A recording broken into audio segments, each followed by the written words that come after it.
Assalamualaikum warahmatullahi wabarakatuh.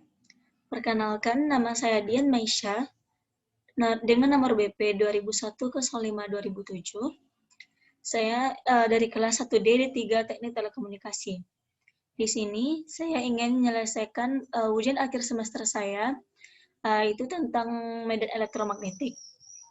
Langsung saja dengan soal pertama, yaitu jelaskan mengenai flux listrik, electric flux, dan turunkan persamaan flux.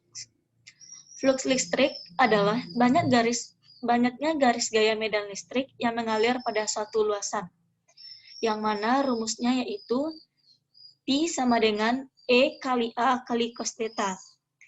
Pi adalah flux listrik dengan satuan Nm kuadrat per C. E adalah kuat medan listrik dengan satuan N per C. Dan A adalah luas permukaan dengan satuan meter kuadrat. Juga ada cos theta yang mana adalah sudut antara medan listrik dan normal yang tegak lurus permukaan. Terdapat flux miring dan flux tegak.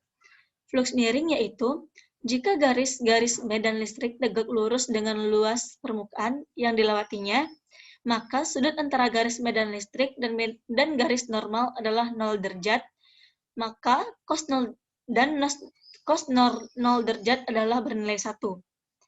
Dan yang kemudian yaitu ada flux tegak, yang mana ada 3 kemungkinan. Yang pertama yaitu flux maksimal jika garis medan listrik tegak lurus dengan luas permukaan, yang mana sudut cosnya adalah 0 derajat yang bernilai 1. Yang kedua, flux minimalnya jika garis medan listrik sejajar dengan luas permukaan, yang mana sudut cosnya adalah 90 derajat yang bernilai 0. Yang ketiga yaitu flux bergantung pada E dan A-nya, yaitu bergantung kepada kuat medan listrik dan luas permukaannya. Lalu, jelaskan medan muatan titik dan muatan bidang, lalu jelaskan persamaan matematisnya. Yang pertama yaitu medan muatan titik. Q adalah partikel kecil yang bermuatan listrik jika ingin mencapai medan listrik di sekitaran medan Q+ dengan menggunakan hukum Gauss. Terdapat gambar P, F, dan Q+ di sini.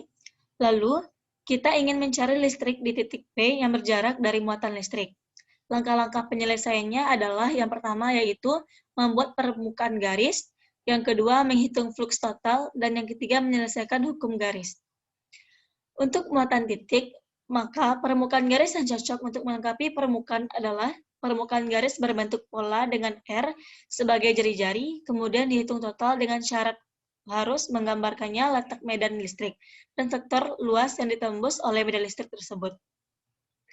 Jika muatan listrik positif, maka rumusnya yaitu Pi sama dengan E vektor kali A vektor sama dengan E kali A cos theta, karena sejajar maka nilainya 0 derajat. E kali 4 VR kuadrat, yang mana luas permukaan bola. Yang kedua yaitu medan muatan bidang. Medan muatan bidang yaitu muatan yang didistribusikan merata pada permukaan sebuah lempeng dengan luas tak terhingga dipresentasikan oleh kecepatan muatan permukaan dengan satuan C per M kuadrat. Jika lempengnya itu tidak terbuka luasnya, maka intensitas medan listrik ditutup P. Kita dapat menghitung R per jarak. Dan pada titik P, kita harus menghitung sumbu medan listrik di titik alfa dan Y. Yang ketiga yaitu, atau yang terakhir, hubungan muatan titik dan muatan bidang terhadap jarak. Di sini terdapat gambar batang kaca, balon berisi udara, dan bidang-bidang tepinya. Diasumsikan melihat tepi bidang. Dan yang akan dilakukan adalah menghubungkannya dengan Van de Graaff atau bidang yang ada di belakangnya. Kemudian menggunakan pancingan yang menarik, yaitu balon Miller kecil atau titik. Muatan yang sama dengan plat, dan kami akan menahannya di depan pesawat, dan kemudian tentu saja akan ada kekuatannya. Lalu, di sini adalah batang kacanya. Ini adalah vertikal, dan karena aliran ada gaya tolak-menolak, pada balon berisi udara ini akan ada sudut. Ada gaya listrik di atasnya, karena keduanya memiliki muatan yang sama. Dan inilah sudut theta yang akan saya tunjukkan kepada Bapak yang diproyeksikan di dinding itu. Dan ketika dipindahkan dan bidang ini, dapat dilihat bahwa sudut theta menjadi lebih kecil, karena lihat betapa kecilnya pesawat itu. Baiklah, terima kasih. Itu saja yang dapat saya sampaikan. Semoga dapat dimengerti. Terima kasih atas perhatiannya. Assalamualaikum warahmatullahi wabarakatuh.